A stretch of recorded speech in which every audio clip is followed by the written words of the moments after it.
Sejam bem-vindos. Esse é o Papo na Taça. A nossa conversa aqui é sobre vinhos, esse néctar maravilhoso que atravessa a história da humanidade e está cada dia mais no nosso dia a dia. Eu sou Alessio Pimenta, esse é o Emerson, o enólogo, mas ele tem uma forma de se apresentar que eu vou ler aqui. Legal? Então vamos lá. Ó, Emerson Rodrigo Grégio, um ogro sommelier que vagueia por trás dos casos e incidentes do mundo do vinho. Mas eu gosto. Exatamente. Emerson, eu queria agradecer por esse momento.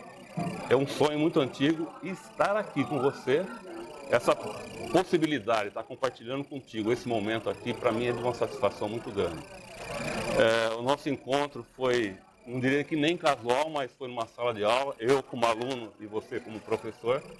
Isso continua, né? Na nossa história, estou sempre aprendendo com você, é muito legal isso.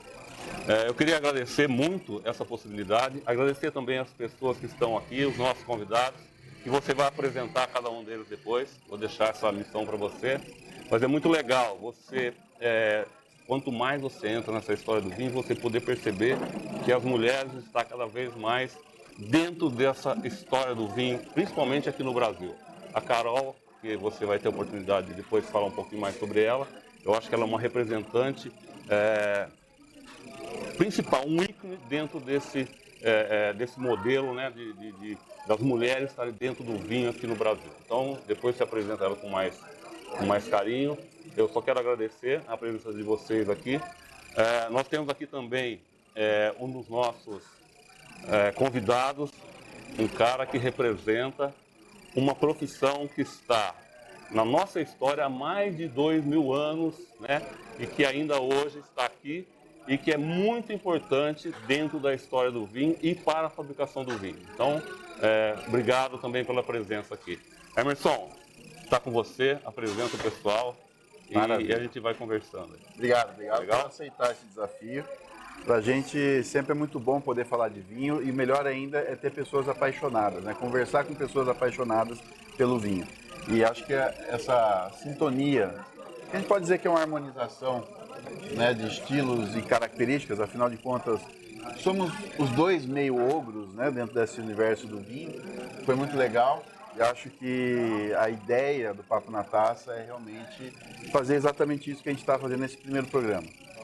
Falar sobre vinho de uma maneira mais descontraída, conversar com pessoas que são muito queridas e que trazem um conteúdo muito rico para a gente possa poder agregar ainda mais aquele conhecimento contínuo que a gente tem que ter, né? A gente não pode parar nunca de estudar dentro do mundo do vinho. Então, poder ter pessoas com esse gabarito que a gente, né, desses nossos convidados de hoje é algo realmente fantástico. E eu queria, então, apresentar nossos dois grandes convidados que nos deram a honra, né, de aceitar que esse seja desafio. o primeiro de muitos, né? Não, vai ser, com certeza. Porque falar sobre vinho numa mesa especial como a gente está aqui hoje, não tem coisa, né? Não tem coisa como melhor. dar errado, né? Não tem coisa É melhor. muito bom. Verdade. Mas eu queria agradecer imensamente porque a gente tem um carinho muito grande por eles. Eu me sinto muito honrado de ter acompanhado desde os primeiros passos realmente. Eu vou comer, deles. tá? Vai comendo aí que não tem problema. A coisa é isso, né? É o papo na taça. Então a gente vai comendo, bebendo e tudo mais. Mas eu acho que é muito importante a gente sempre valorizar a história, né, do que está sendo construído dentro do mundo do vinho. Eu bato muito nessa tecla e a gente tem aqui hoje dois representantes que trazem isso consigo, né? Não só pelo profissionalismo, mas acho que pela paixão. E que é aquela coisa, né, que encanta a gente. Às vezes tão novos, mas já sabendo muita coisa e tendo uma vivência muito grande. Então isso é muito bom. Então eu quero apresentar para vocês a Caroline Gonzatti, das Seis Mãos, e também o Mauro, da Mesa Casa, que vai falar com a gente sobre tanuaria, sobre barricas, um papel super importante dentro do mundo do vinho, né? Uma figura importantíssima, que existe assim muitas técnicas, né, Mauro, que são assim fundamentais para que a complexidade do vinho seja apresentada na taça. Né? Muitas vezes não é simplesmente o fato de, vou passar pela barrica. Não, tem que ter uma série de características muito específicas. Então eu quero agradecer demais a presença de vocês. Nós estamos hoje assim num momento muito especial do vinho brasileiro e vocês estão construindo essa proposta. E para quem já está com dúvida sobre o que é Seis Mãos, a gente já vai contar, mas saiba que dos 3 pares que formam as 6 mãos, 2 pares já estão aqui. Então isso é fundamental. 2 pares e 2 dedinhos, né? Verdade. Eu e o meu também, Verdade. que vai entrar nessa junção toda aí, né? Obrigado por Fazemos parte, né? Eu vou deixar você se apresentar um pouco sobre essa história das 6 mãos, sobre também o Mauro, sobre essa história da mesa casa, que acho que é fundamental desse casamento tão bacana e tão importante para o vinho brasileiro. Combinado. Bom, boa noite. Eu agradeço o convite de ter chamado a gente. Assim, acho que tanto eu quanto o Mauro ficamos bem felizes de falar um pouco sobre vinho, sobre o projeto. Eu sou a Carol. Hoje, a pessoa que sonhou, idealizou e enóloga das 6 mãos. Um projeto que é super pequeno, mas tenta ter novos pontos de vista, olhar para outros estilos de produto e está sempre criando, inovando, porque o melhor de tudo dentro do país é a nossa legislação, que nos permite criar e buscar produtos diferentes, com técnicas diferentes, envelhecimentos diferentes. Então, acho que essa é a parte mais rica dos nossos vinhos, assim, de forma geral.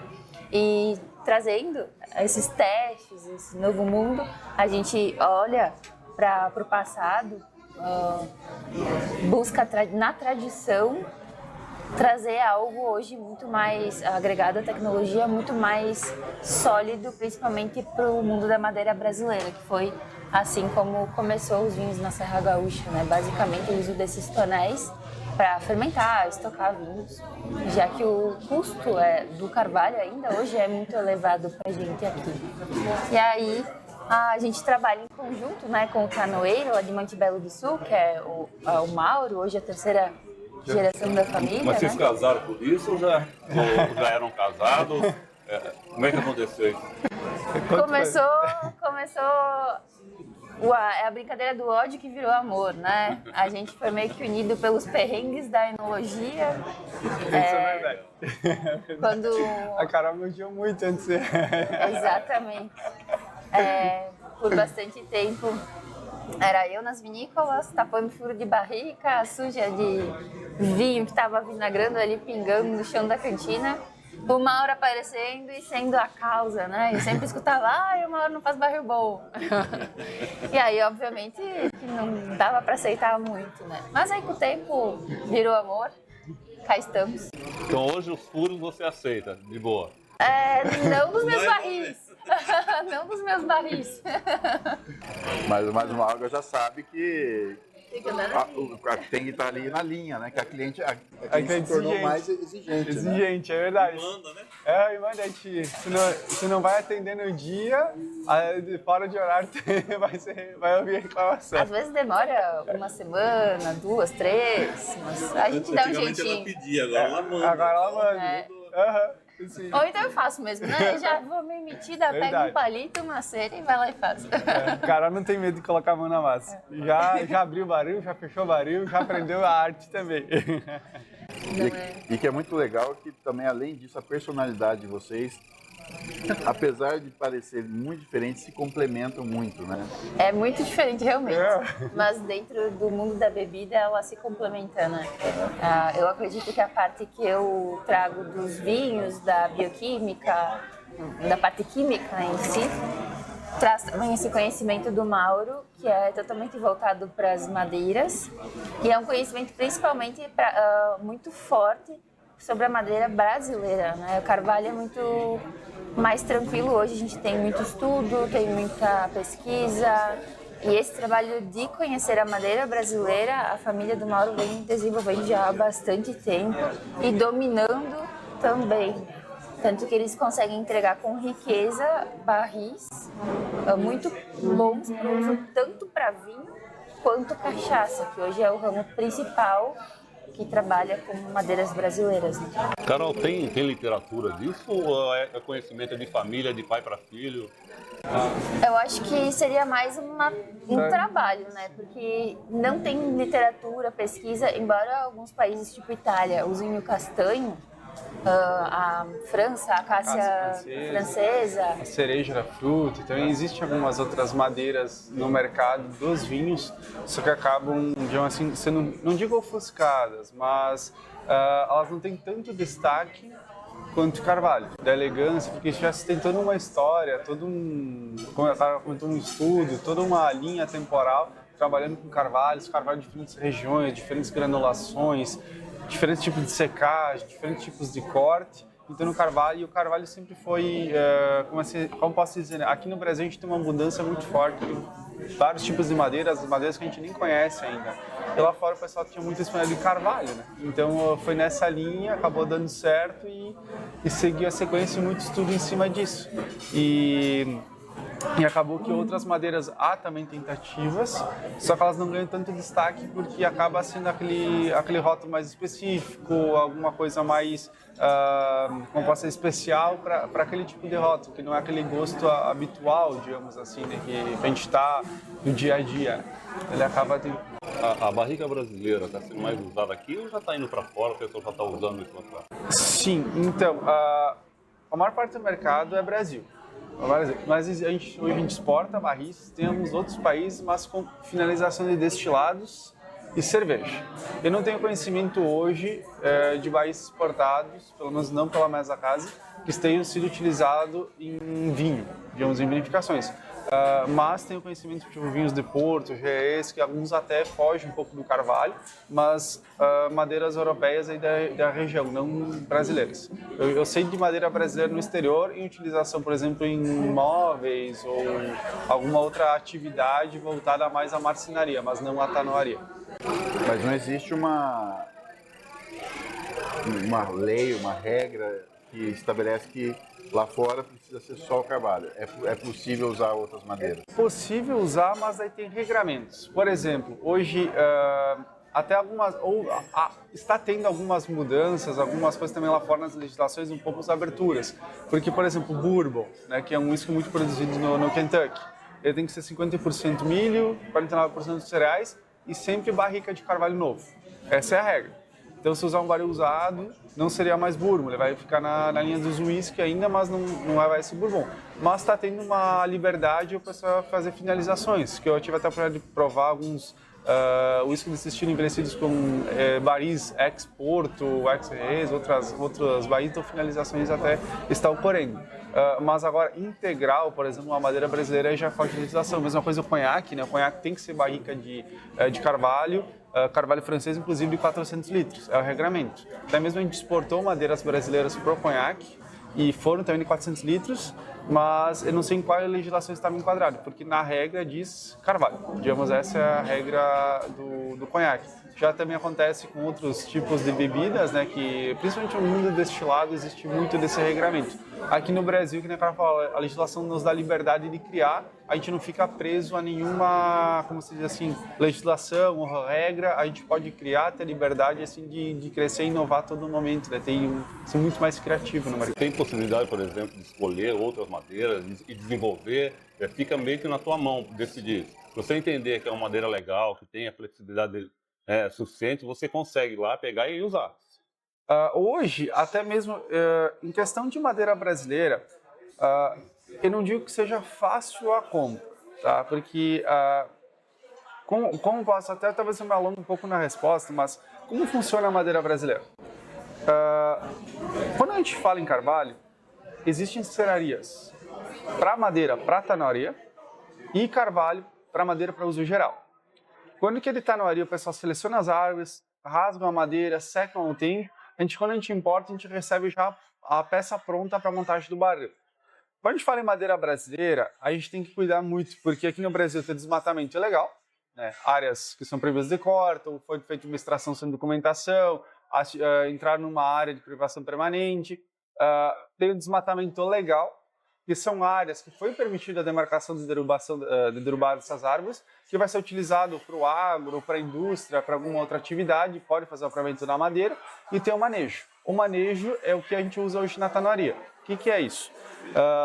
São realizados projetos de áreas que vão ser permitidos uma parcela derrubada. Então eles fazem um projeto, fazem um mapeamento, demarcam todas as áreas que você está derrubada. Só que, por exemplo, um manejo lá que tem 100 hectares de área, você não derruba os 100 hectares. Você vai derrubar um percentual que é definido, às vezes 10, 15, quanto muito 20% desses 100 hectares.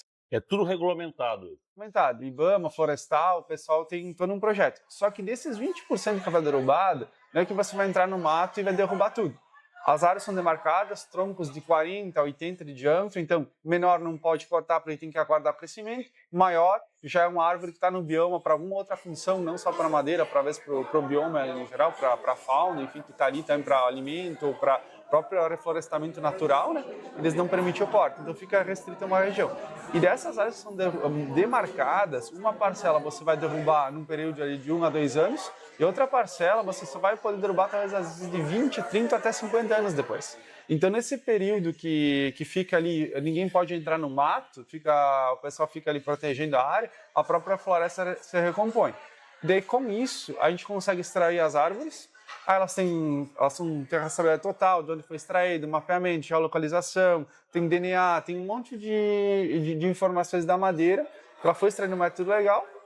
E um ponto importante, o pessoal cera para a gente atrasa aqui para o sul, a madeira normalmente vem do norte, da toda a região amazônica, traz para o sul, a gente deixa secando no pátio da empresa para ter garantia que ela não vai ser tratada, não vai receber nenhum tratamento químico, porque madeira é cerrada no inverno, porque para a chuva no norte. Então, só que como é muito calor também, ataca muito caruncho, muito cupim, então o pessoal trata para não ter esse problema. Se for tratada, não dá mais para usar para fazer a fabricação do baril. Então a gente traz para o sul, é frio, tá lá 0 graus, 5 graus, o bichinho não vive, e a gente consegue deixar em secagem natural. Esse período de secagem, a madeira fica exposta ao tempo por no mínimo 2 anos, sol e chuva ali curtindo a madeira, para trazer maciez de tanino. Não é maciez para curvar, para o baril, é maciez para bebida. E depois desses 2 anos a gente começa a fazer a fabricação do baril. Então a gente tem todo um trabalho de cuidado para pegar sempre ter um fornecedor que não tenha nenhum problema, tanto ambiental, tem o cadastro de IBAMA em dia, não tenha recebido nenhuma atuação nos últimos anos, ter garantia da rastreabilidade, ter garantia no manejo, ter toda a informação do projeto, para ter toda uma garantia legal. Tanto que hoje a gente já tem no mercado interno praticamente com uma maior parcela cachaça que usa essas madeiras. Então a gente já se preocupa porque na cachaça tem essa preocupação de ter a madeira legal, ter a certificação da madeira, o pessoal poder rotular e vender uma cachaça que realmente a madeira tem toda a procedência. E o mesmo ocorre com a exportação. Tanto que a gente tem clientes que a gente de exportação desde 2016, que a gente fez a primeira exportação. O pessoal todo ano pede o nosso certificado de regularidade, como que está a nossa situação, a gente tem uma atuação para poder estar, como se diz assim, entregando para o mercado e estão, como assim, protegidos que realmente pegaram uma empresa séria, que estão com um fornecedor sério, que não vão ter nenhum problema nem no produto final de ter alguma árvore que foi lá extraída de forma ilegal ou de forma errada. Interessante porque a gente vive esse momento hoje aqui, né, complicadíssimo.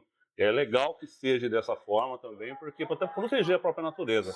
Isso vai muito de encontro com o papo da Carol, que daqui a pouco eu vou te fazer uma perguntinha aqui. Mas só para fechar esse assunto aqui, eu queria te perguntar o seguinte: hoje ainda é muito artesanal, isso está mais industrializado?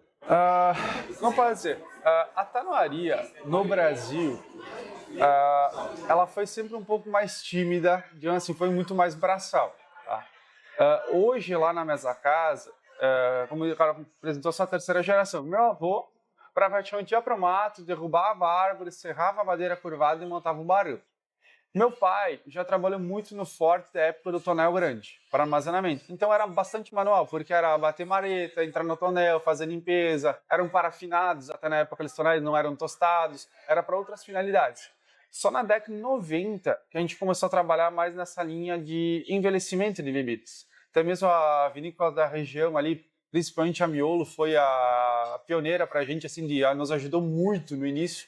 A Lovara também, depois a Casa Malunga, a Salton, começaram a surgir vários vinhedos e querer envelhecer em Baqueira e Carvalho. Eles importavam madeira e nós fazíamos mão de obra, de fabricação. No começo não tinha maquinário, então as peças eram envergadas uma a uma, era montada, dava um trabalho muito grande. E eles testaram na safra, a Miolo testou na safra, acho que foi em 94, gostou do resultado, trouxe madeira para fazer mais 400 barris. Na época, meu pai se assustou e disse, não faço, não tenho condições. Porque o primeiro lote foram 72 barris, foi levado 4 meses. Então, imagina fazer 400 barricas e uma longa vida. E na época, então, como estavam interessados, o pessoal da Lovara também interessado, ajudaram a gente a encontrar alguns ferramentais de tanoaria. A gente acabou encontrando no Ferro Velho. Por quê? No passado, como existia muito aqueles tanques grandes, existiam empresas que fabricavam máquinas para tanoaria. Então a gente acabou encontrando algumas no Ferro Velho, tipo a dueleira para parar a peça, tinha alguma máquina plane, algumas coisas assim, tupias, ferramentais, que a gente conseguiu adquirir, reformar e começar a utilizar. Já melhorou muito a forma de trabalho. Depois, em 2002, meu pai acabou indo para os Estados Unidos, visitou algumas florestas, visitou tanoarias lá fora, aí na máquina de filme, tirou umas fotos, veio para cá e trouxe a tecnologia e a gente desenvolveu alguns maquinários aqui. Então hoje a gente é ainda um trabalho artesanal, tem a parte do cuidado, que é a parte humana, mas já estamos num ponto um pouco melhor. A gente tem máquina hoje para preparar a duela, a gente tem máquina para curvar, tem máquina para colocar cinta, apertar cinta, a gente tem a tosta também, que a gente faz a tosta elétrica, a gente tem máquina para polimento, então a gente já tem um desenvolvimento bastante grande. Hoje, até falo, a gente não é uma empresa grande, é uma empresa pequena para média, mas, digamos, no Brasil, acho que a gente tem uma estrutura muito boa, digamos assim, que a gente consegue entregar no mercado produtos de altíssima qualidade, tanto quanto importado, que são tanoeiras gigantes, e sem ter medo de um resultado negativo. A gente consegue dar uma garantia total do produto. Maravilha. Tá vendo? Você valoriza o que você tomar agora, você tá vendo tudo que ele falou, quanto que é importante? Então, depois fica falando, falou esse vinho, né? eu acho que é aí que a gente dá o valor, né, para o vinho, para a bebida, porque a madeira não é simplesmente um método de produção, ela tem uma função, né, Carol? Acho que é uma coisa muito importante a gente sempre ressaltar isso, porque puxando para o vinho, a madeira ela nunca pode sobressair, né? Ela tem que estar muito bem integrada. E todos esses cuidados, eu tive o prazer de visitá-los, lá conhecer muito do seu pai, e é uma aula realmente que foge completamente de tudo que a gente aprende, porque é a vivência, você poder ver, sentir ali, e as histórias que seu pai me contou dessa época, né, desse caso da Miolo, é algo realmente surreal, né, de ver, e o quanto isso contribuiu não só para a criação de um vale ali, né, de uma região muito importante para a vitivinicultura brasileira, mas também para o Brasil, para a contribuição da vitivinicultura brasileira, quer dizer, então foi algo assim muito, muito grandioso. E aí, Carol, acho que a gente acelera um pouco essa linha do tempo para, em cima disso tudo que o Mauro falou, dessa junção, dessa importância, né, de você, dentro da sua ousadia poética, né, de você conseguir quebrar um pouco essa barreira, porque quando a gente fala realmente de barricas, né, sempre fica aquela tradição americana e francesa. E a gente está vivendo hoje no mundo do vinho um momento de transição, né? A gente pega, né, grandes regiões produtoras muito tradicionais tendo que mudar algumas características dentro das suas regras. E acho que esse trabalho que a Carol e outros produtores que têm apostado nessa possibilidade do uso da madeira brasileira abre um leque de possibilidades para que a gente possa explorar isso mais, né? De uma maneira de mostrar que é preciso esse ciclo, né, do vinho de tempos em tempos, né? Exato. Na enologia como um todo, né, todas as empresas, elas sempre estão buscando inovar. A gente pode fazer a referência da madeira, migração, né, do carvalho para a madeira brasileira, assim como está acontecendo também do inox para os ovos de concreto, né, para as ânforas que a gente está voltando a utilizar. Então, existe sim uma diferença no tanque que se utiliza, né, na forma que se trabalha o vinho, sempre vai existir. E a madeira brasileira, durante toda a minha formação, eu escutei que não era uma coisa boa, né? Basicamente, eu acredito porque a enologia mais experiente teve esse contato, porque quando começou a fazer vinho mesmo aqui, não tinha tanques de inox. Tanque de inox, pelo que eu conversei com até o Antônio Zegla, né? Ele me comentou que os primeiros tanques de inox que chegaram para nós na Serra Gaúcha foram na década de 80. Então é muito recente se a gente for olhar isso, né?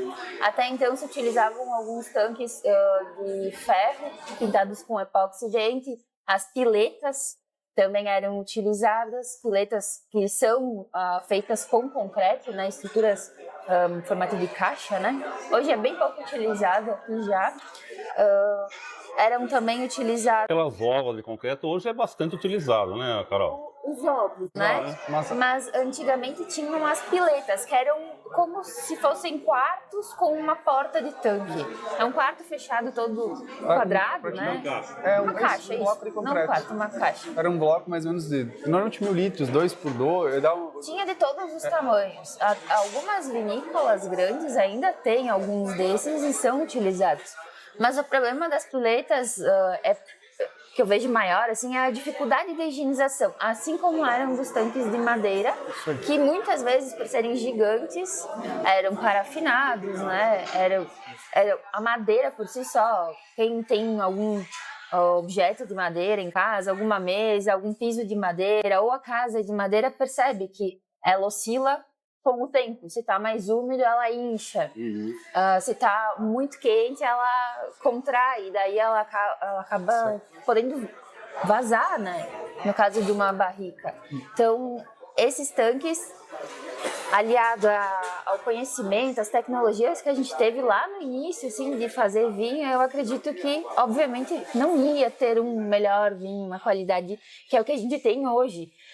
Junto com essa transição dos tanques, das piletas pro tanque de aço inox, depois para as barricas, né, 225 litros, também a gente teve um aumento de conhecimento e de chegada de tecnologias que são usuais em outros países, né, do velho mundo, mas aqui não era.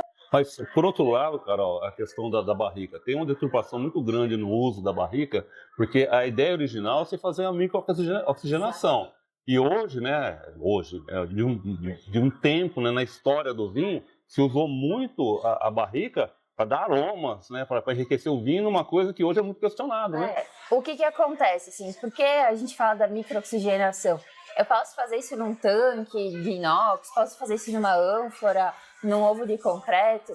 Bom, no ovo de concreto, na ânfora, tu consegue fazer sim, mas o inox, ele não é poroso.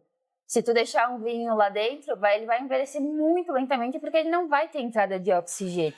E quando a gente fala, na verdade não é nem envelhecer o termo, acho que o termo mais correto é amadurecer. O que o oxigênio ele faz para o vinho? Em doses muito pequenas, microdoses, microoxigenação, ele favorece a polimerização dos taninos do vinho. Então, se a gente tem um vinho já mais estruturado, com mais carga polifenólica, essas doses de oxigênio vai fazer com que esse tanino ele se torne, ele combine, né, com outros taninos, com antocianos, e com o próprio oxigênio, através da reação com o oxigênio, e se torne uma molécula que não vai agredir a nossa boca, vai ser macio. Então, quando a gente fala até às vezes, eu gosto de um vinho suave, né, a gente fala com as pessoas, muitas vezes eles não estão me falando de um vinho doce, de um vinho com um residual de açúcar, eles estão me falando de um vinho macio. Vinho fácil de beber. Exatamente. Esse vinho fácil de beber, muitas vezes é encorpado, porque já peguei várias pessoas em que, não, eu gosto de um vinho suave. E aí eu ofereci um vinho mais estruturado, mais encorpado, mais macio que eu tinha e elas adoravam. Então, acho que também tem essa parte, né, da gente querer oferecer um vinho levinho para a pessoa, mas o pessoal gosta, porque o pessoal gosta de chocolate. Chocolate tem muita gordura e tanino, muito tanino. E essa é a ideia da microoxigenação, né? Colocar o vinho na barrica para dar essa microoxigenação. Existem técnicas hoje que tu coloca microoxigenador em tanque de inox e tu consegue ter esse amadurecimento do vinho, esse tanino ficando mais estável ali, né? Porque basicamente aquela secura do tanino em boca é a reação do tanino com a mucina, que é uma proteína que a gente tem na boca. E que daí, como descama, parece que descama a bochecha ali, e aí causa aquela secura, aquela astringência, aquela trava, né? De acordo com a quantidade que tem de tanino. E algumas regiões, né? Alguns estilos de vinho hoje a gente tem um mercado também de pessoas que gostam do aroma da madeira, porque realmente ele é encantador, o aroma do chocolate. Lógico que é. Não é desprezível, entendeu? Acho que o excesso que é o problema.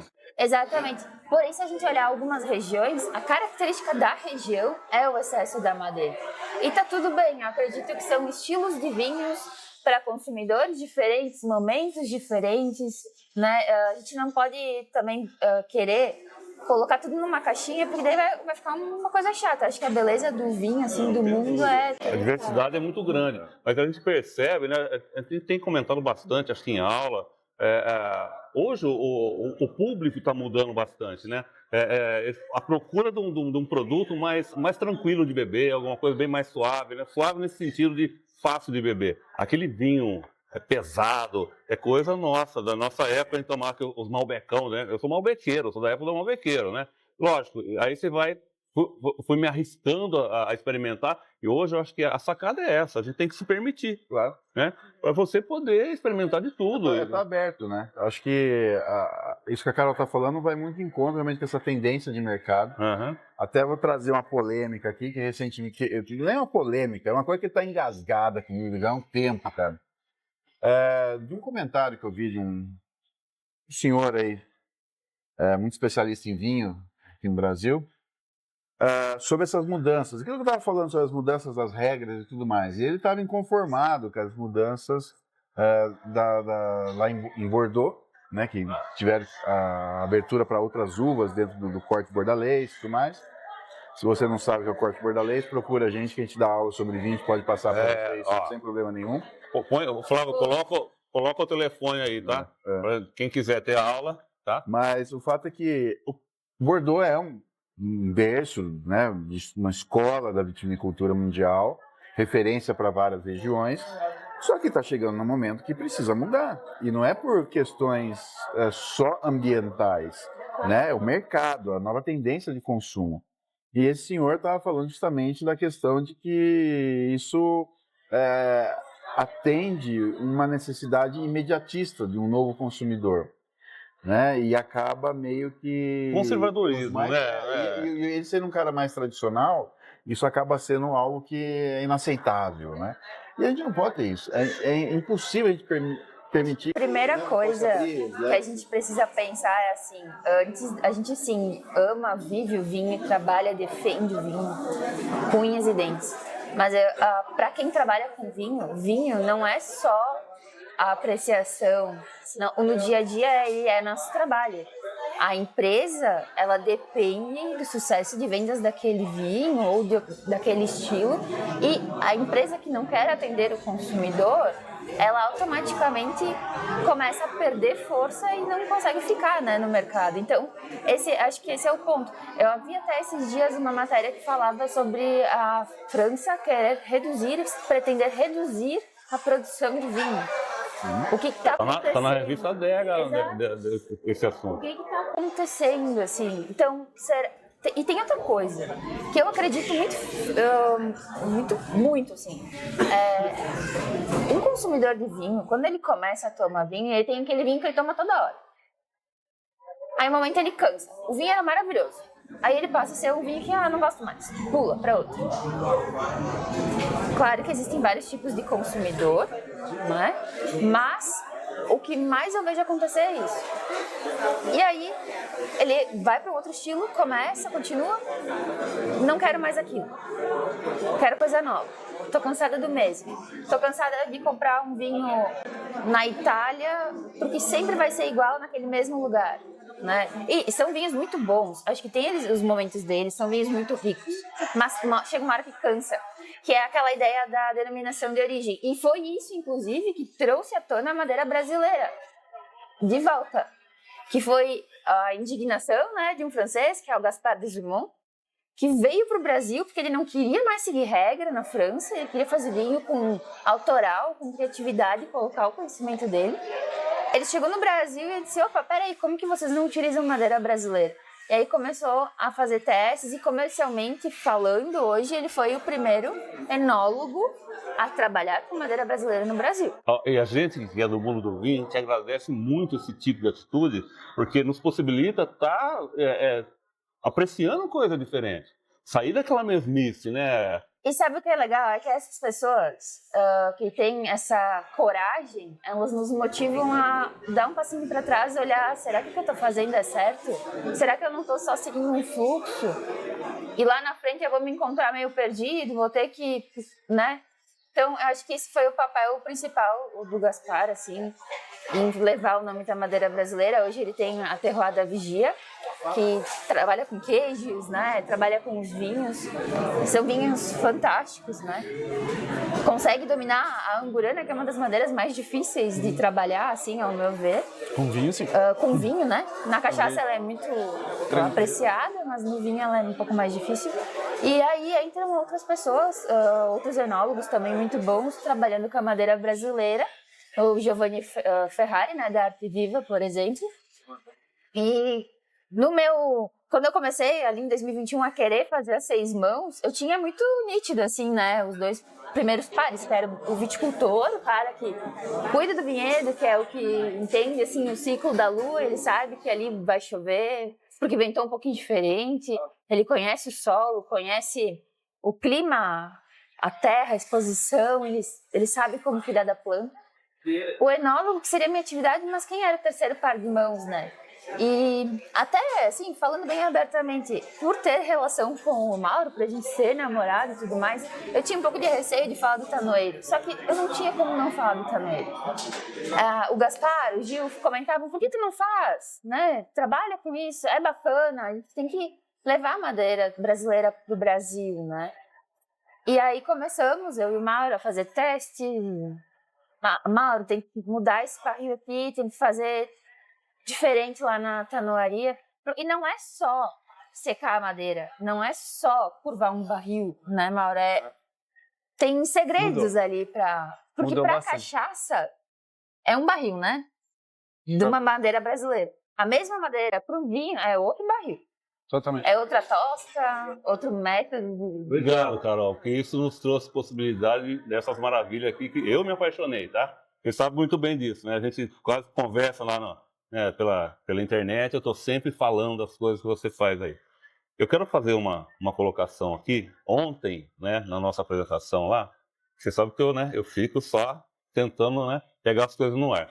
Você fez uma frase que você colocou que eu queria que você... Tenho certeza que por trás dessa frase tem toda uma história e uma justificativa para isso que está aqui na nossa frente, tá? Você falou assim, ó. Quem sou eu para não trabalhar para o meu público? O que é isso? Quem sou eu para não valorizar o meu espaço, a minha terra, a minha cidade? Como é que eu vou querer mudar o mundo fora da porta da minha casa, né? Então, a minha casa é Montebello. Primeira coisa, eu escolhi para ser a minha casa Montebello do Sul. Eu escolhi valorizar aquele terroir, melhorar as condições de vida de quem trabalha comigo. E de uma forma, talvez um trabalho bem de formiguinha ainda, porque eu me considero muito pequena. Eu vou plantando a sementinha e aos poucos vai fluindo, vai mudando o meu ambiente. E como que eu não vou fazer o vinho também para o meu cliente, né? Como é que... Na verdade, dos vinhos que eu elaboro é como se fosse para mim. Ali eu coloco todo o meu... É sentimento, sabe? É mais que um vinho. Eu já falei contigo, né, uma vez, é um filho, exatamente. Me dói muito, assim, de às vezes ter que vender uma garrafa, sabe? Tem aquela coisa assim, mas a gente vai trabalhando isso, né? Porque eu aprendo muito com o vinho e eu aprendo também muito com as pessoas. Dos pontos das 6 mãos, assim, bem forte, foi o momento, acho que foi ali a virada de chave, que eu disse, não, eu tenho que começar a fazer vinho. Eu tô errada, eu tô errando. Eu tenho que começar as 6 mãos, registrar e sair do papel, assim, sair da brincadeira, né? Porque começou como uma brincadeira. Foi quando, atendendo uma cliente numa loja de vinhos que eu trabalhei, ela chegou para mim e disse assim, Carol, meu aniversário hoje. Gostaria de tomar um vinho, mas ele não pode ter caseína. E aquilo ali foi o que deu o estalinho e eu disse, não, então, né, vamos buscar esse vinho para ti. Só que no contrarótulo, nós não somos obrigados a colocar exatamente tudo o que é colocado no vinho, né? E não estou dizendo que é quimicamente todo vinho trabalhado, não. Até porque tudo que a gente trabalha no vinho de químicos existe no biscoitinho, no refrigerante, no damasco, na uva passa, tudo que a gente come. Hoje é industrializado, não adianta. Dá para ser o mais natural possível, o mais equilibrado possível? Dá. Mas existem sim produtos que a gente adiciona para melhorar a conservação, principalmente desses produtos, né? E a caseína, ela é um insumo enológico utilizado no processo de clarificação dos vinhos. Como a gente sabe, ela é um alergênico, né? Muita gente tem alergia à caseína. E aí, se é uma situação de alergia, como é que eu vou dar um vinho que talvez tenha um traço de caseína, que eu não sei o nível da alergia dessa pessoa? Daqui a pouco ela tem uma reação ali, no aniversário dela, querendo só ser feliz com uma tacinha de vinho. Então, a gente vai buscar. Na adega, tinha mais ou menos 4.600 rótulos, eu acho, naquela adega. E aí, eu parei e eu percebi uma certa deficiência nos rótulos. O que a gente está bebendo? E para ela, aquele dia eu sugeri um vinho da Miolo, que hoje é uma das vinícolas que tem a certificação vegan, né? Que é uma certificação dada pelo Reino Unido, é uma certificação do Reino Unido. Eu acho que é a mais rígida. Né? Exatamente, todos os rótulos são. E aí eu pensei assim, poxa, vamos crescer esse nicho, vamos focar nisso e vamos fazer vinho para as nossas pessoas saberem o que elas estão tomando. E eu sou bem aberta em falar de qualquer assunto. Eu acho que a gente só não pode elevar o extremo, assim. Vamos usar só AC2 ou só levedura? Não, não é isso. Ou não vamos usar nada. Acho que tem um equilíbrio. Uma coisa que eu aprendi no meu primeiro emprego era que na vida, o sucesso da vida, o segredo da vida é o equilíbrio. E se eu não encontrar esse equilíbrio, né? No próprio trabalho, se a gente trabalha demais, a gente fica muito cansado, a gente adoece. Então vamos trabalhar o suficiente, né? O necessário, enfim, mas não vamos exagerar, porque daqui a pouco. Não que eu faça isso muito, né? Mas daí já é um negócio de paixão, é tipo. Para você poder servir o vinho, falar um pouco do seu vinho aqui, eu vou fazer a última pergunta para você. Eu acho que não é tão técnica, mas para mim é mais curiosidade. Eu cheguei até a perguntar outro dia na internet para você. Como é que você define qual barrica você vai usar para aquele vinho? Muito teste. Eu nunca pego um vinho e coloco direto numa barrica, não. Você testa tudo para definir o que você vai usar? Isso, por quê? Quando eu comecei a 6 mãos, eu comecei com o dinheiro que eu tinha guardado num período de curto muito pequeno da minha vida. E ali era tudo que eu tinha e eu apostei nas 6 mãos. Digo, ok, vamos fazer. Então, naquele primeiro ano, eu consegui fazer 1.500 garrafas. E eu já comecei com madeira brasileira. Só que aqueles meus 100, 200 litros, né, de vinho, 300 litros de vinho, eu não podia arriscar perder colocando numa madeira brasileira.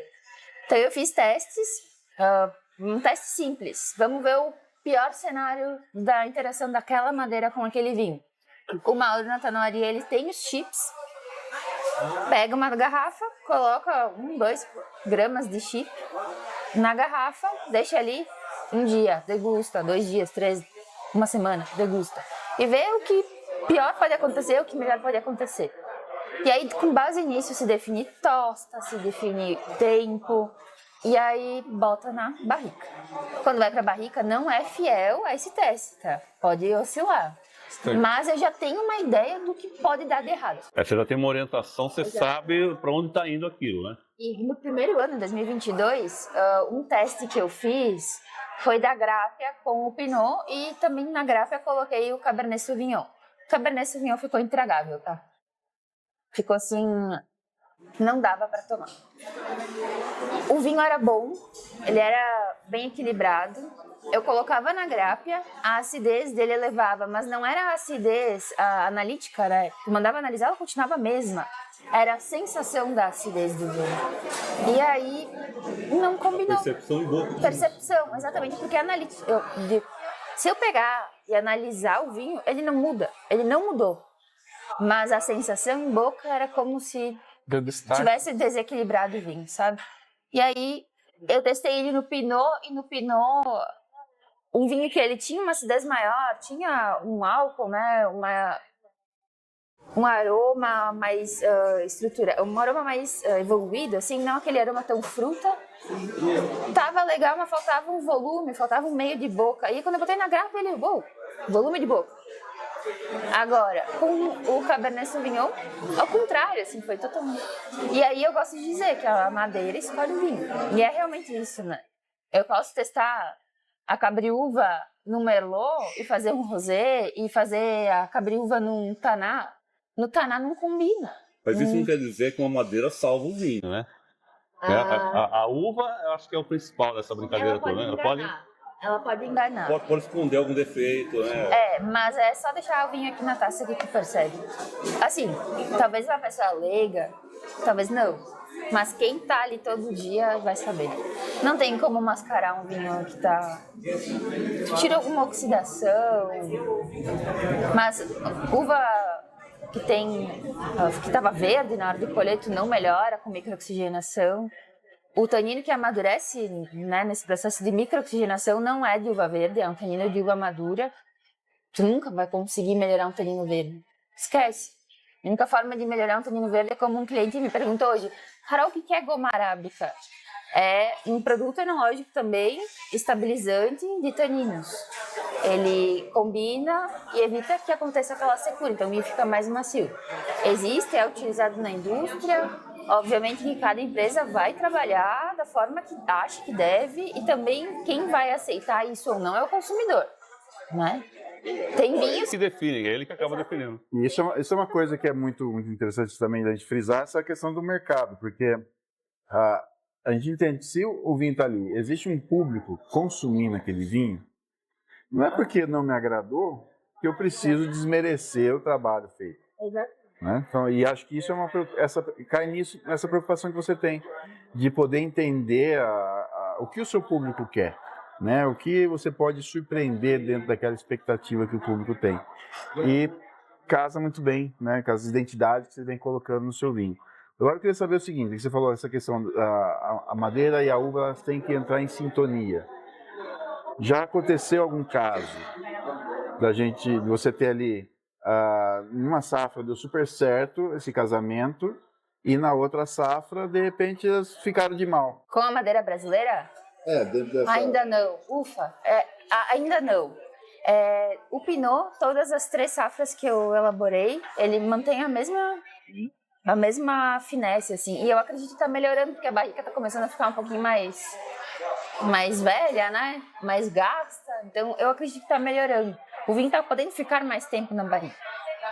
O primeiro ficou 3 meses, o segundo ficou 6.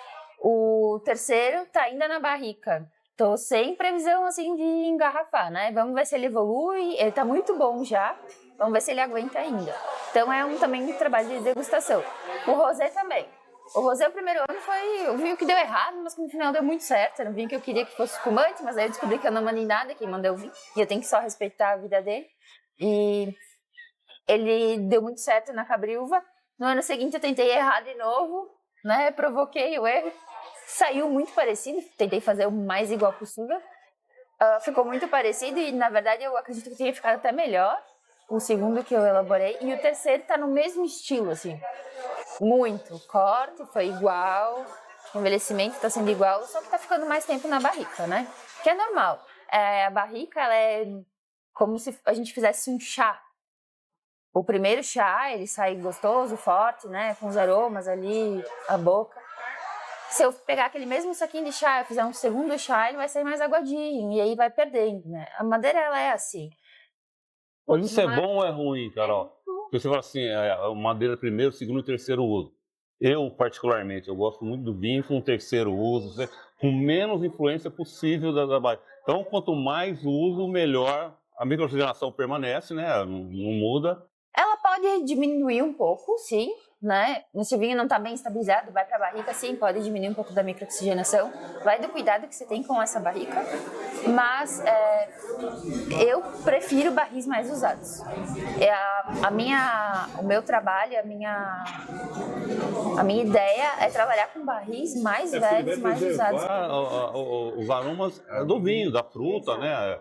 Vai fugir um pouco daquele da madeira. Não que seja ruim, tá? Eu gosto da madeira, né? Mas não pode E tem outro fator, né?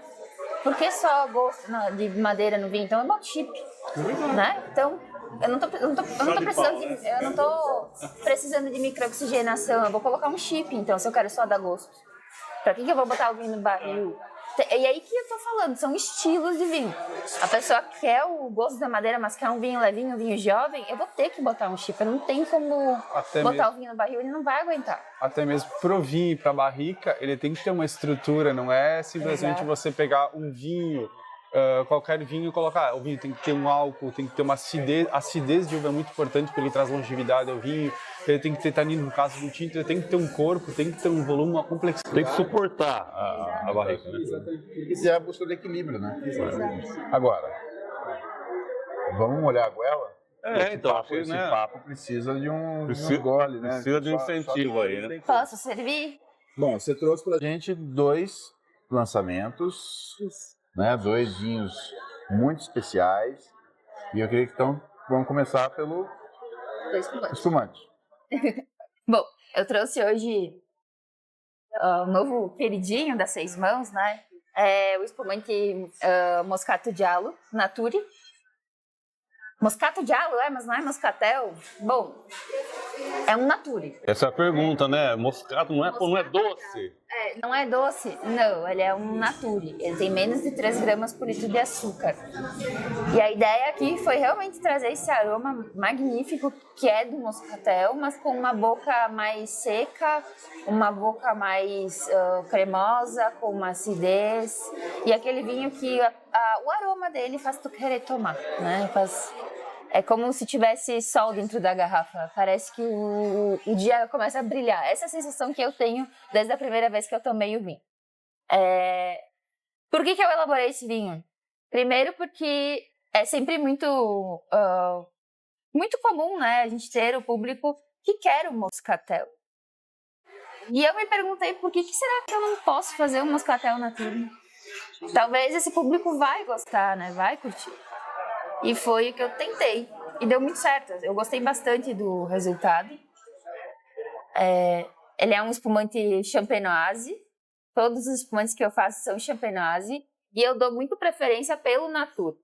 Porque eu acredito que é uma forma de mostrar a uva, né? Esse aqui, especificamente, eu não trabalhei com CO2 nem na uva, nem no licor de expedição. Ele não tem licor de expedição, é o próprio espumante que só faz o nível da garrafa. E ele fica 6 meses na autólise, né? 6 meses depois da fermentação, barra, e aí fazemos o extremamente aromático, Primeiro brinde, né, Emerson? Olha aí, vai ficar na história esse, hein? Histórico, viva! Ao papo na taça. O papo na taça. Ó, com a mão esquerda, a mão do coração, essa foi, hein? É ela, foi? Então já foi pro errado, já. Não, eu falei que eu fui. Eu fui do contra.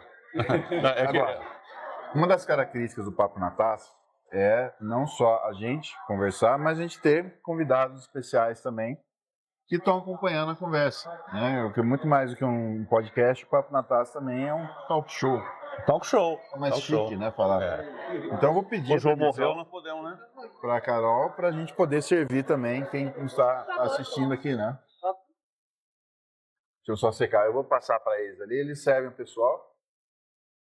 Vamos lá, porque tem que dividir. Isso. A garrafa não é para tomar sozinha, é para dividir.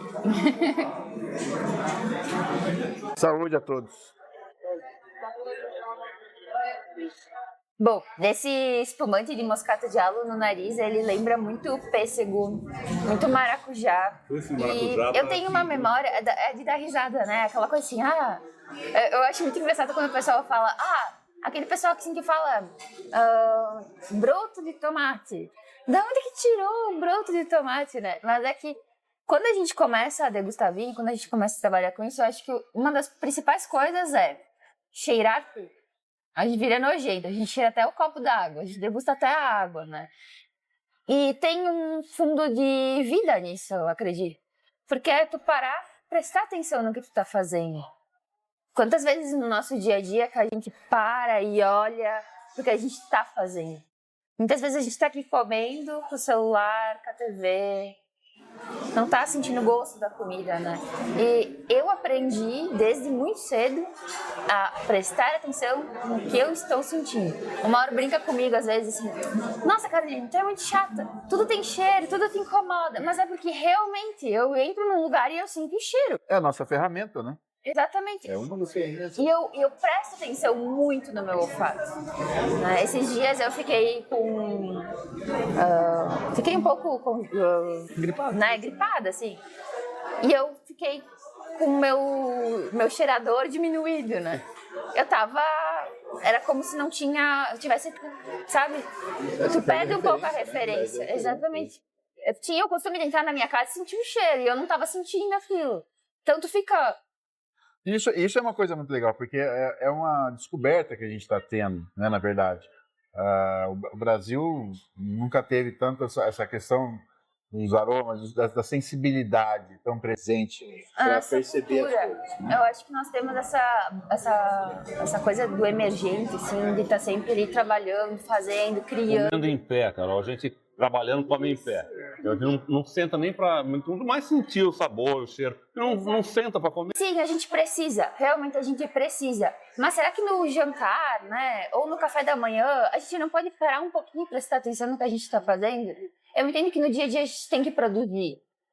E isso ficou muito mais forte e muito mais presente na minha vida depois que eu consegui fazer aquele estágio na Espanha, em que, como assim eu tenho que parar às 11h30, tomar o café ali da manhã, e eu só vou almoçar às 2 da tarde e eu vou voltar a trabalhar às 4 da tarde. Como eu não entendia isso.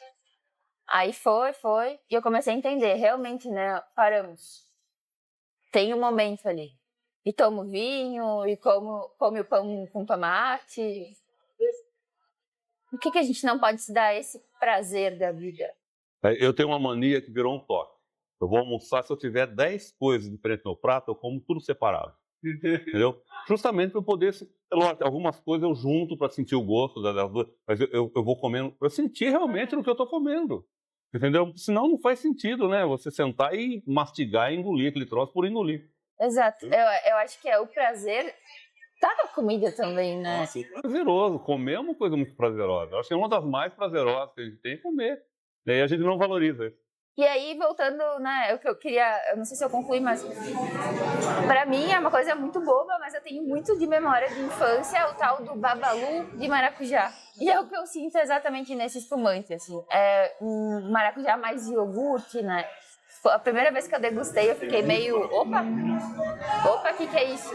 E aí ficou ali o babalu, então. Deve ficar muito interessante com os cornichones, porque nós temos aqui um cornichone de alecrim com sal grosso e um de parmesão. E esse leve doçor, e o espumante ele traz um salgadinho também muito interessante. Ele dá um agridoce na boca. Eu fiz a harmonização, tá perfeito. Tá delicioso. Vou testar. Tá delicioso. Vamos testar. Ele é um espumante que ele tem um corpo, Uhum. ele traz um frescor, tem uma boa persistência em boca. Tem uma untuosidade Tem interessante. é fresco. A questão, acho que dessa ousadia mesmo, de ter feito, né, um espumante de uma característica que, teoricamente, já iria para um brut, ou no máximo um extra brut, e o Natura ele deu uma complexidade muito grande para o espumante. Foi uma curiosidade nossa. Logo quando você falou desse vinho, nós comentamos, falei, cara, eu quero entender como é que é isso, um moscatel, né, Natura, que vai vir aí. E a curiosidade era muito grande. Ontem eu matei a curiosidade, falei, ficou maravilhoso. A gente sempre tem muito fixo, né, o Pinot e o Chardonnay. Mas por que só o Pinot e o Chardonnay? Eu li até uma matéria de um pesquisador da Embrapa, muito importante, né?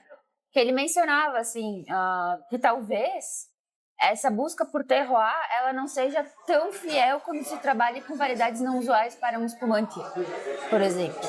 Eu discordo. Eu acho que Por que terroir tem que ser com as mesmas castas de um outro terroir, mesmo estilo de um outro terroir? É diferente, não é a mesma coisa. Então, por que eu não posso ter uma característica de terroir com uma uva diferente fazendo um espumante diferente? Né? E eu acredito super nesse estilo de produto, tanto que na Seis Mãos eu ainda não tenho, embora eu tenha começado com o espumante de Chardonnay, que foi meu primeiro espumante lá em 2014, em 2022 eu fiz um espumante de Chardonnay, eu descontinuei ele, né? E ainda não tenho firme um espumante de Chardonnay e de Pinot nas Seis Mãos. Hoje os espumantes que eu trabalho são o espumante de Alvarinho, desde lá de 2022, era a minha vontade de fazer. E em 2018, quando eu trabalhei fazendo Alvarinho em uma vinícola, eu me perguntava por que eles não fazem um espumante com essa uva. O final de fermentação de um tanque, a gente vai degustando, ele tinha gás dissolvido, né? Tinha aromas muito intensos, era gostoso, era como um vinho gaseificado. E aí eu imaginava aquilo com mais gás, no estilo de um espumante. Em 2022 decidi fazer, tanto que abri a exceção, e é hoje a minha única uva fora de Montebello do Sul que eu vinifico, né? Porque eu queria esse espumante de Alvarinho, e deu muito certo. Também em 2022 eu elaborei o espumante de Riesling, que hoje é uma variedade para espumante, né? Mas 100% é mais difícil de encontrar no mercado. E não teria como não elaborar esse espumante de Riesling, porque é a principal uva de Montebello do Sul. É a que a gente mais produz. A cidade de É a mais plantada lá? É a uva mais plantada, é a rainha de Montebello. Daí depois vem Pinot e Chardonnay, né? Mas primeiro é a Riesling itálica. E a cidade de Montebello do Sul é a maior produtora de uvas para base espumante do estado do RS. Então, o clima é super favorável. E também você planta lá, de lá, né? Também. Também de lá? De Montebello. Todas as outras uvas, a Terolde, né? Montebello também. Mas o seu espumante rosé é uma coisa... Legal, né? Bacana. Era o espumante que eu fiquei na dúvida ali de fazer, mas fiz, deu certo. Tô com o 2024 fermentando. Lá tá na garrafa, bonitinho. Vamos ver como é que vai sair. O 23 esgotado. Mas ele é bem diferente, assim. A fruta, a framboesa. É muito diferente. Ele realmente é um destaque, né? Um dos melhores que eu tomei. Alvarinho e esse foi os dois, assim, maravilhosos. E o Mauro, tem a preferência já por alguma uva dessa história toda das Seis Mãos aí? Ou é melhor não opinar? A Carol é muito engraçado, porque a Carol gosta de criar bastante. Tanto que eu olho, às vezes, assim, a Seis Mãos... Carol, mais um rótulo diferente. Não, Carol, não faz, tipo, faz só um ou dois com bastante volume. E eu sou muito ao contrário, eu acho que eu prefiro fazer menos quantidade e mais diversidade, né? Porque é difícil, né? De escolher um é muito difícil, porque até mesmo eu tenho a oportunidade de provar todas as safras, você provar na vinificação também. E é muito legal, porque às vezes tu olha no tanque com a Carol, tu olha assim, é uma coisa, quando a garrafa fica totalmente diferente de que mágica que ela fez aqui. Mas você é um privilegiado, viu? Você é um privilegiado, com certeza. Agora, ela é daquelas que acorda de madrugada e fala assim, tive uma ideia. Ela nem dorme. Ela nem dorme. Eu nem durmo. Na verdade, eu sou uma pessoa que eu tenho muita ideia tomando banho. Muita ideia. Eu tô com problema, eu vou tomar banho.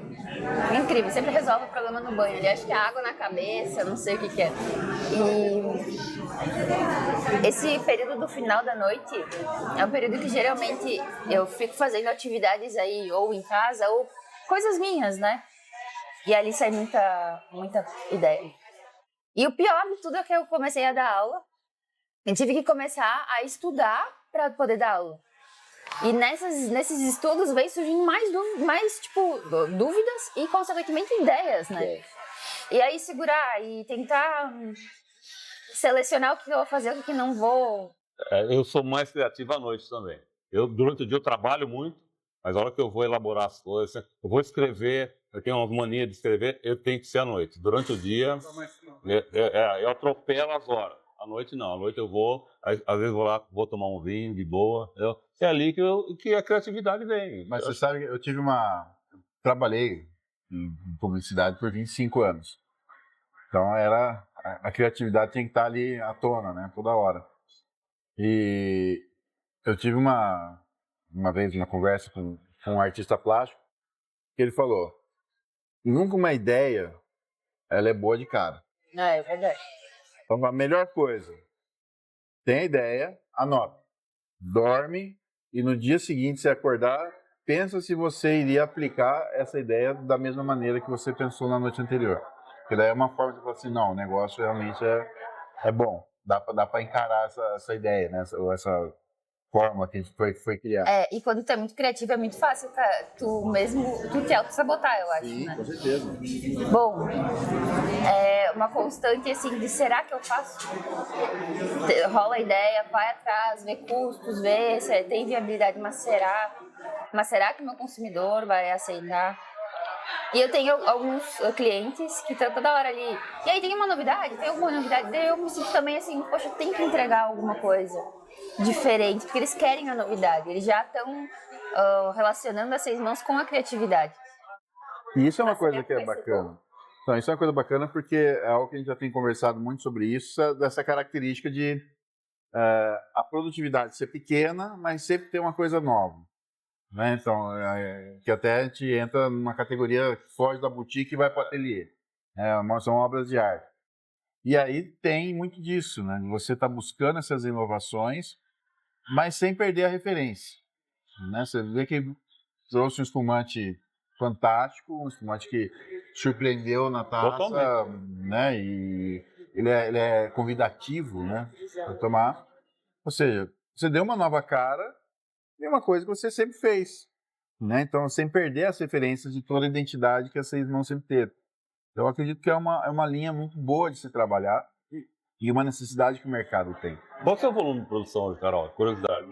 Esse último ano, de uvas, calculando ali mais ou menos, não tem engarrafado, mas é por volta de 7 mil garrafas, 6, 7 mil garrafas. Só que alguns vinhos eu não vou engarrafar, já está decidido desde o mês lá de março, que o vinho terminou de fermentar, não vai ser engarrafado. Porque eu também tenho esse compromisso em entregar um padrão de qualidade. E às vezes, por questões de clima, né, que não são controlados pela gente, assim, a gente não consegue ter aquela qualidade. E eu prefiro não modificar o vinho, não fazer 500 malabares ali para deixar ele o mais redondo possível, porque não é meu estilo, não é o estilo das 6 mãos, não é o que eu acredito, né? Já fiz, já trabalhei dessa forma, acho importante, acho que tem mercado. O consumidor também, às vezes, aceita isso muito bem, mas dentro das 6 mãos é essa ideia. Casa é bem assim, né? Carol, essas garrafas posso jogar fora? Não, que eu tô fazendo teste. Então tem 20 garrafas lá. Até a gente às vezes não tem espaço para comida, só tem espaço para vinho. A geladeira tem muita garrafa de vinho. Às vezes eu penso, vê se alguém vem visitar a gente, você vai abrir a geladeira e pensar, a gente só bebe. Bom, e aí, vamos beber um pouco? Vamos lá. Vamos pro próximo. Faça as honras. Então, esse que eu vou servir agora é o Terol de Gaulle 2023, da 6 mãos, também lançamento. Esse é um vinho muito curioso porque, apesar dele ter só 11,5 de álcool, ele aguentou 12 meses de barrica de carvalho francês e de castanheira do Pará. Ele fermentou em tinas de castanheira do Pará e depois foi para as barricas, né? Ficou um período no tanque e eu fiz o invade. Ele, por si só, mostra o que é o terroir de Montebello do Sul, quando a gente fala de um vinho tinto. Vai ter tanino, vai ter aroma, mas não vai ser aquela coisa extremamente estruturada. Né? Mas ele tem algum residual, Carol? Por ser 11,5? Não, tem. A uva chegou nisso, não amadurecia mais. Que nem o Merlot que eu tenho, ele chega no 12,5 e não passa. É bem engraçado isso. Dependendo do clima, dependendo das condições, eu chego ali num limite e ela começa a pacificar, né? Ela, mesmo não tendo muito álcool, mesmo tendo pouca quantidade de açúcar. Então isso acho que é muito clima. Você poderia chaptalizar, por exemplo, para levantar um pouco esse álcool ou você percebeu que não? Por que eu não fiz? Porque ele tem 11,5. Então, ele já é estável. Ele já é mais fácil de estabilizar microbiologicamente. Se ele for um vinho de 10, 10,5, aí sim é interessante fazer uma chaptalização. E assim, fazer chaptalização, gente, não é coisa de outro mundo, né? Pelo amor de Deus. Proibido, né? Não é nem proibido, tá na legislação. O vinho não vai ter menos qualidade se for feito. E assim, quando eu falo em chaptalização, por legislação, hoje é permitido 13 graus alcoólicos. No Brasil é feito com açúcar mesmo, né? Não é açúcar da uva, porque é extremamente caro. Imagina, não é mosto concentrado também, porque se fosse mosto concentrado, cozido, né? Que nem algumas pessoas já sugeriram, cozinha o mosto. Imagina cozinhar o mosto, tem um aroma de geleia ali que eu vou estar diluindo no meu vinho e daí perde totalmente a característica do vinho. Então, se faz essa correção do açúcar. O açúcar, ele é metabolizado pela levedura e ele é transformado em álcool e gás carbônico. Não tem outro subproduto. E, geralmente, o açúcar, ele é um açúcar especial para isso, para não ser sujo, né? No caso de um branco, não sujar o mosto, enfim. Tem mil coisas ali envolvendo. E o vinho não tem menos qualidade por isso. Na verdade, ele é até mais fácil de controlar, dado as condições que até eu tenho para trabalhar hoje. Só vai ter mais qualidade. Só vai me facilitar a estabilização e ter um vinho de melhor qualidade em relação a se eu deixasse ele com menos álcool. Porque aí poderia subir uma volátil, eu talvez faria a malolática nele, né? Mas não estabilizaria o suficiente. E o vinho teria uma vida muito menor. Né? Teria que ter um consumo muito rápido. E aqui não, a 11,5 conseguiu ficar 12 meses em barris. O que é a chaptalização? É a correção de açúcar, é permitido por lei, não dá aroma de petróleo no vinho, não estou fazendo um vinho infringindo uma lei nem nada. Isso é permitido em alguns países, obviamente que vão contestar dizendo às vezes, né? Mas na África do Sul não pode, não é permitido chaptalizar, Portugal não é permitido. Óbvio, né, pessoal? O pessoal lá tem maturação, é um clima totalmente diferente do nosso. Se a gente pensar em Borgonha, pode chaptalizar. E tem outra questão que o pessoal comenta, né? Posso chaptalizar com... Por que não chaptalizar com mosto varietal? Né? Mosto concentrado varietal. Bom, primeiro porque nós não temos excedente de uvas aqui no país. A partir do momento que crescer a vitivinicultura, crescer o número de vinícolas, número de vinhedos principalmente, a gente com certeza vai entrar nesse mundo de ter o mosto concentrado varietal. Que aí no meu Pinot Noir eu preciso concentrar, eu preciso corrigir açúcar, pego esse mosto concentrado. Só que lembre-se, né, a partir do momento que eu uso o mosto concentrado para corrigir esse meu vinho, eu não estou colocando só açúcar, eu estou colocando tanino, antociano, ácidos... Porque é somente tirada a água vegetal desse vinho. Pode corrigir uma coisa, mas pode prejudicar outra. Exatamente, prejudicar outra. E o açúcar não, só corrige o álcool. Ele é o mais puro. Eu acredito que sim, que isso vai mudar com o tempo, mas também tem uma tendência de mercado de buscar vinhos menos alcoólicos. E por que eu vou negar isso, né? Realmente, exatamente. Não tem necessidade nenhuma. Exatamente. Posso?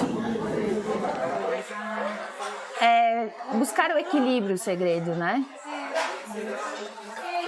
Vamos servir os nossos convidados também? Vamos, tá. Ui. Deixa eu passar uma pra eles. Por favor. Vou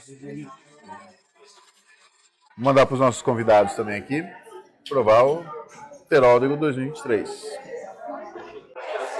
Eu tenho uma paixão por esse Teróldego, porque até a primeira vindima foi 2023 dele. O vinho, a uva, ela é de um cacho gigante, super pesado. Tem cachos que chegam a 1 quilo. Isso é muito peso, sabe? Para o vinho. Eu acompanhei todo o processo ali da produção dessa uva. E o momento da colheita foi super especial, assim como foi do 2024 também. Só que é muito nítido uma característica desse Teraldego, que é o mentolado. Ele tem um mentolado no nariz. E em boca ele tem um salino, um salgado, né? Uma mineralidade que tem no vinho 2024 também. E aí tu vê, é característica da uva, não é do envelhecimento, é característica da fermentação, talvez, mas não da madeira. Tu consegue ter notas um pouco mais, talvez de uma amêndoa, alguma castanha, mas ele é muito delicado. E na boca fica esse finalzinho também um pouco mais dessa oleosidade de uma castanha, né? Ele tem um defumado, né? E na boca ele também ganhou um volume, essa amêndoa, essa castanha, né? E o tanino desse vinho, ele é muito relacionado também à castanha. A castanheira do Pará, hoje é uma árvore proibida de corte se ela for nativa. Porém, existe um projeto em Manaus que trabalha com replantio da madeira, né, Mauro? E eles fazem o corte e conseguem, então, comercializar essa madeira com toda a documentação necessária, enfim. E o Mauro consegue fazer esses barris. Hoje até o pessoal chama de carvalho brasileiro, né? Mas ele tá, olha, você percebe alguma coisa de madeira, mas ele está muito frutado, ele está muito fresco. Muito diferente do italiano. Completamente diferente, que é mais parrudo. Bom, o teor alcoólico é muito diferente. Já né? começa por aí. Começa por aí. Ele abre assim. Ele é aquele vinho para quem tá cansado, assim, daquele vinho clássico. Ele é um vinho que expande, salgado, tá ali, tem macidez. Macidez mesmo. Ele me lembra um pouco do Chianti, assim. Do estilo E ele do macidez Chianti, muito mais envolvente também. É um Chianti mais leve. Mais simples, um né? Sangiovese mais Mais levinho, simples, né? Bem no estilo. Isso aí, ele me lembra nesse estilo, assim, de boca, assim, de volume. E um vinho muito versátil, né? Se a gente fosse pensar em harmonização, é um vinho que vai desde pratos um pouco mais leve, até pratos ali com uma gordurinha um pouco mais presente, né? Acho que casam muito bem. Agora, essa questão da madeira, Mauro, acho que é interessante também o pessoal entender um pouco algumas coisas mais de mercado, né? Quando a gente fala da questão do custo, né? Apesar de toda essa preocupação de legislação e tudo mais que a madeira brasileira traz.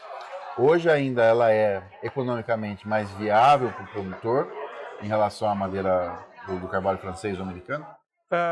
Em questão, se a gente for olhar preço, sim, a madeira brasileira é muito mais barata. Ela fica menos da metade de uma barrica francesa ou americana. Uma que o nosso poder aquisitivo não é tão forte, digamos, para importação, né? A moeda acaba valendo menos, mas quando a gente fala em madeiras brasileiras, no vinho, até nunca é para achar um substituto do carvalho, é para dar uma identidade brasileira ao produto, à bebida. Então essa parte do custo acaba sendo deixada de lado, porque justamente não é esse objetivo de competitividade. Até mesmo acaba que quando a gente fala na madeira brasileira, a gente sempre, até mesmo a gente vê isso muito no consumidor, essa busca pelo carvalho. E até mesmo a castanheira é uma madeira que o pessoal fala que é o carvalho nacional, o carvalho brasileiro. Só que de carvalho não tem nada. Só que ela tem uma restrição de corte desde 2005, né? Que já tem uma lista bem grande de madeiras que são protegidas, né?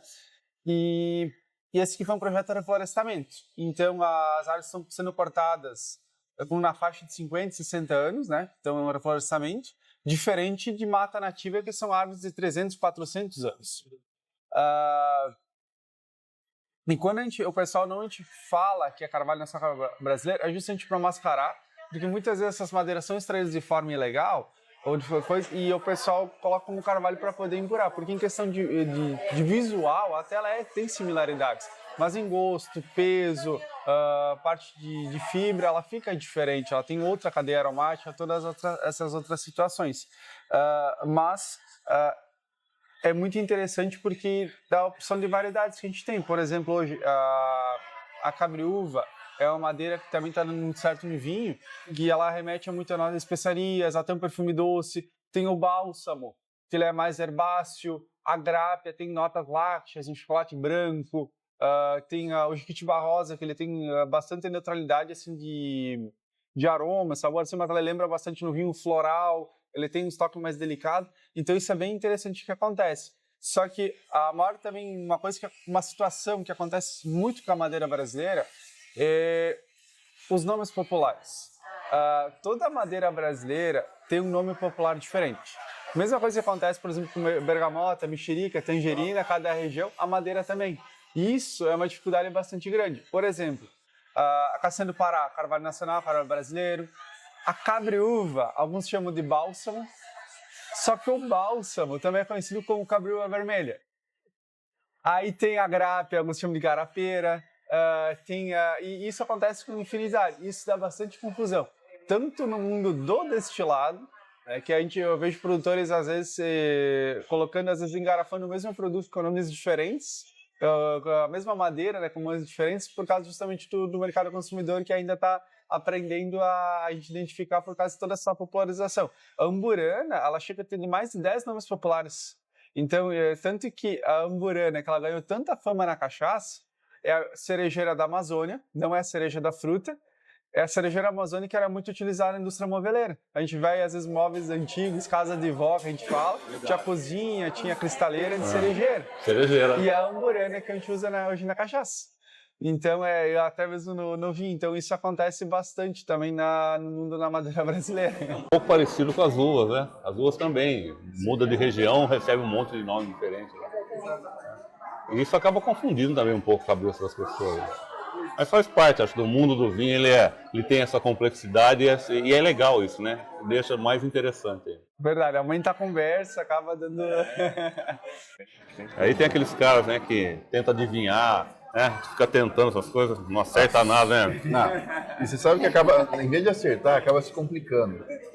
Porque o que acontece? A gente tem muita gente que é bocudo, né? Então assim, já bota ali, vinho é isso, tem que ser isso, aquilo, sei lá. E aí quando vai para uma degustação às cegas, é sempre o cara que vai cair do cavalo. Né? Porque vai tomar aquilo que ele critica tanto, e aí é que ele descobre. E ele não se dá o direito da dúvida, né? Isso é muito fácil para... Então tem muitos casos que a gente vê de histórias que pessoas contam, ou até que a gente vivencia, né? Eu vou dar um spoiler aqui, ó. E a gente é bem mais maldoso às vezes também, né? A gente arma essas armadilhas, né? Sim, então a gente pega aquela turminha e fala, aquele fulano, você vai lá e escolhe alguma coisa justamente para dar um golpe nele, né? E o cara cai, né? Acaba caindo. Eu já vi o pessoal não valoriza a uva Isabel, né? E é uma uva super importante para nós lá no sul. Foi por causa da Isabel, da Bordeaux, dessas uvas comuns que a gente tem as vinícolas que existem hoje, porque por muito tempo foram elas que... A história nossa, né? E paga conta, acho que até hoje, né? Até hoje, né? Para algumas vinícolas é o que... E a Isabel, já aconteceu de um produtor que eu admiro muito, que é o pessoal da Vinho Terra, eles levarem o vinho, né, para alguns sommeliers, né, degustar, e o pessoal não descobriu que a Isabel, que era tão bem feito, que o pessoal chutou Garnacha. Recente, o Emerson levou para nós o Luna. Sim. O Luna, cara, é excepcional. E quem tomou jamais imaginou que era uma uva de mesa aquilo ali e gostou. É a técnica de vinificação deles, né? A forma que eles trabalham, não parece. Muito bom. Aí é como faz, né, Carol? É ter o cuidado de fazer bem feito. O vinho é isso, né? Totalmente. Eu posso pegar a melhor uva, Chardonnay, e eu posso fazer um vinho medíocre. Mas eu também posso pegar a pior uva na cabeça de alguém, que pode ser Concord, e fazer um vinho bom. É mais difícil? Sempre vai ser mais difícil. Mas sempre se tem ali uma mão, se tem uma pessoa que consegue observar e saber o momento certo de intervir. Mas isso que é legal, né? Apesar do Mauro não gostar de ficar te pentelhando, mas o legal é isso, você poder criar, né? Trabalhar em cima disso.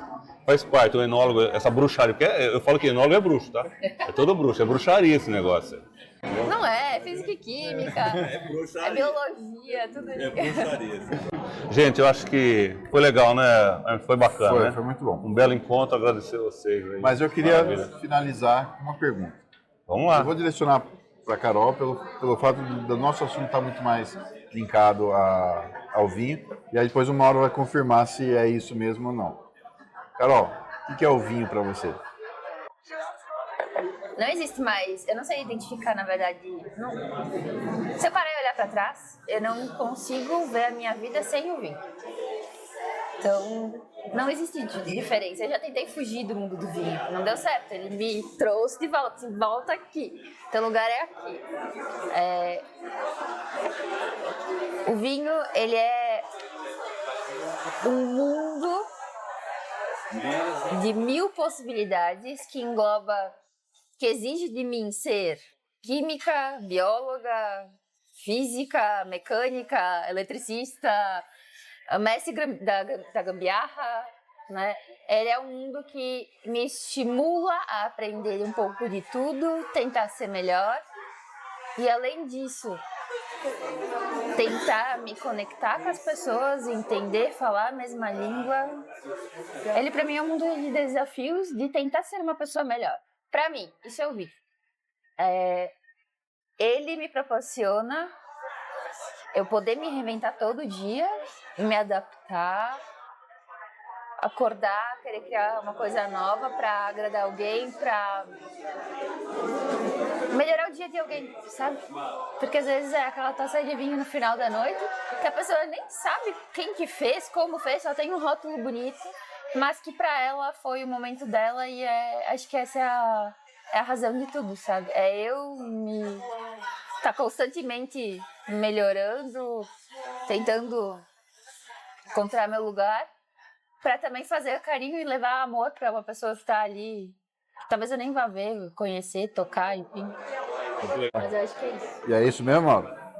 Agora você entendeu que não pode jogar as garrafas na geladeira fora, então. É verdade. Até mesmo a cara me fala uma coisa, né, que até essa semana ele perguntou: quando a gente se conhecia, tu acreditava que eu sabia fazer vinho tão bem? A modéstia. Não, porque assim, a gente vai caminhando, né? Eu desacreditava em mim. Eu desacredito às vezes, né? O Mauro brinca comigo, tu te sabota, né? É verdade. Muitas vezes tu te sabota. É verdade. E acontecem algumas coisas de algumas pessoas que eu considero tão importantes no mundo do vinho, que elas vão lá e falam do meu trabalho e indicam pessoas e levam clientes pra mim, que eu fico assim... Velho. Tu acreditava em mim? Porque nem eu acredito em mim às vezes, sabe? E fazer dar certo. Você já tentou se imaginar daqui 10 anos? Não consigo me imaginar daqui 10 anos diferente de hoje, porque eu tô tão feliz hoje. Eu acho que eu tô vivendo o meu sonho de 10 anos atrás, sabe? Eu tô tão feliz hoje, eu tô tão realizada hoje que... Se tiver igual, tá ótimo. Eu tô muito feliz. Legal. Sabe? Eu acho que eu tô vivendo até com o Mauro. Legal. Foi um prazer, gente. Principalmente com o Mauro, né? Obrigado. Saúde, Obrigado, obrigada. Obrigado, meu. Ah, não. Até o próximo Papo na Taça. Obrigado, cara. Até o próximo. Valeu.